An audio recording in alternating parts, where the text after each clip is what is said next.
ભાઈ બંધ કરો.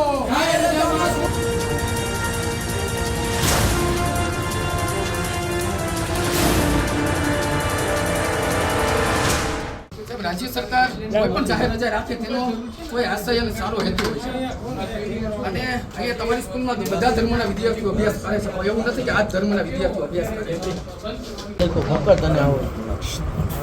મારું નામ રોહિત રાજપૂત છે સાહેબ.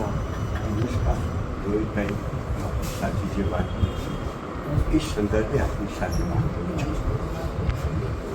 શાળાઓ બાળકોના અભ્યાસ માટે, બાળકોના શૈક્ષણિક વિકાસ માટે અને માતા પિતાને એમનો શૈક્ષણિક બોજો હળવો કરવા માટેનું કાર્ય કરે છે. આ કાર્ય નિમિત્તે અમે બધા જ અમારી આખી ટીમ અને આપ શિક્ષણ પ્રેમીઓ પણ મારી સાથે આ બાબતમાં સહમત છું. વાત એવી હતી કે આજે જે જાહેર રજા હતી અને એ સંદર્ભે તો આજે શાળામાં પ્રી પ્રાઇમરીથી માંડીને 8 વર્ષ સુધી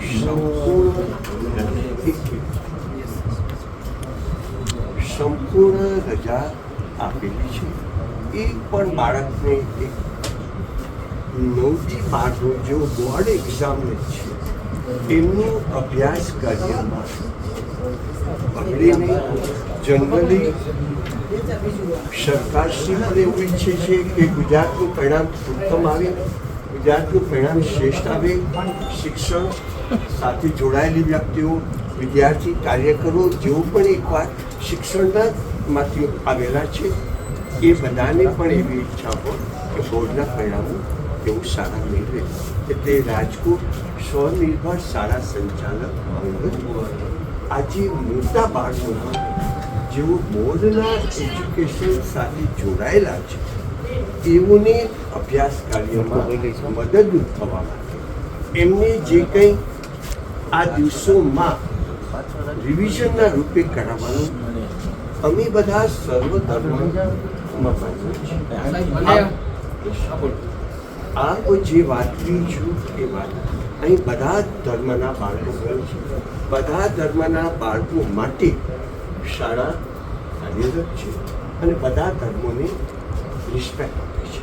એટલે આ દિવસોમાં જે બાળકોને કંઈ પણ ડાઉટ, ડિફિકલ્ટી હોય, કંઈ પણ એ કાર્ય હોય તો એ બાળકોને હા આપ જે ધર્મને લાગુ પડે છે અને તેવું કદાચ આમાં ન પણ જોડાઈ શકતા એક તો એમને કોઈ શૈક્ષણિક રીતે અમે નુકસાન ન જાય એ માટેના અમારા સાધન પ્રયત્ન છે.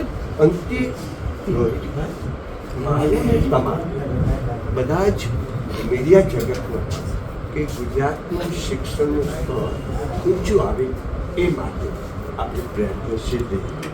જો અમે બંધ કરી દઈશું, આપણી વાતની સાથે સ્વીકારી લઈએ તો આ બાળકો એની અભ્યાસની ભૂખ, અભ્યાસની જરૂરિયાત, અભ્યાસની માંગ એને કંઈક XYZ જગ્યાએ પૂરી કરવી પડશે.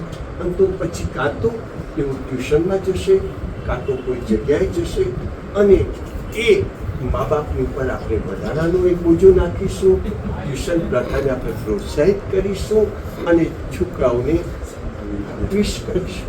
આ બધામાં આપણાથી જેટલું બને એટલું જનરલી સાહેબ એવું કરીએ છીએ અને અમે ગુજરાત સરકારને પણ વિનંતી અમારી સ્વનિર્ભર શાળા સંચાલક મંડળની છે કે મોટા બાળકો માટે આજે બકરી છે એટલે હું તમને કહું છું, મુસ્લિમ વિદ્યાર્થીનો ફોન આવ્યો, મારી પાસે પુરાવો છે કે સાહેબ મારે આજ ઈદ છે, મારે પરિવાર સાથે આ ધાર્મિક તહેવાર ઉજવવો હતો. ચોક્કસ. પણ મારા ક્લાસમાં અમે 2 છોકરીઓ એવી હતી કે અમે આ ધર્મમાંથી આવીએ, હવે અમે ન જઈએ તોય અમારે લેક્ચર મિસ થઈ જાય અને છોકરી સાહેબ રોવા માંડી. બધા મીડિયાના મિત્રોને મેં જાણ કરી છે કે મને લગભગ 15 જેટલા ફોન આવ્યા છે. અમે કોઈ તમારી સાથે વ્યક્તિગત વાંધો કે મીડિયાના મિત્રોને વાંધો નથી, મીડિયાના મિત્રોને 100 ફોન ગયા છે, અમને 100 ફોન આવ્યા છે. ચોક્કસ. તમારી એમ નહીં, માત્ર રાજકોટની એક જ સ્કૂલની શા માટે ફરિયાદ આવ્યો? અમે બાળકોને, તમે એમ કહો શિક્ષણની ભૂખ હોય, અમે બાળકોની શૈક્ષણિક કારકિર્દી તમે રિઝલ્ટ ઊંચું લાવો બહુ સારી બાબત કહેવાય છે. તો રાજકોટની અંદર 500 શાળાઓ છે, માત્ર ધોળકિયા અને 1-2 સ્કૂલો જ કેમ ચાલુ રહે? આજે 500 ચાલુ. શૈક્ષણિક ના સાહેબ, અમે જોઈએ એવા 500 શાળાઓ ચાલુ છે. ઉત્કર્ષ, મોદી અને ધોળકિયા આ 3 શાળાઓને જ નિયમ નથી લાગુ પડતો. આપો રોહિતભાઈ. અને તમે એવું કહો છો કે ખાલી 9, 10, 12 તમારી પંચાયત ચોકોડી બ્રાન્ચ બધી ચાલુ છે સાહેબ. સાહેબ આવો મારી બેરા. હા. હું આવું તમારી ચાલો, સાથે. આવો. શિક્ષણ અધિકારીને સાહેબ ફોન કર્યો છે. જિલ્લા અરે સાહેબ કઈ કાયદો કઈ રીતના હાથમાં લીધો સાહેબ? અમે સાહેબ સ્કૂલો બંધ કરાવવા કેમ આવી રીતે લીધી? અમે સાહેબ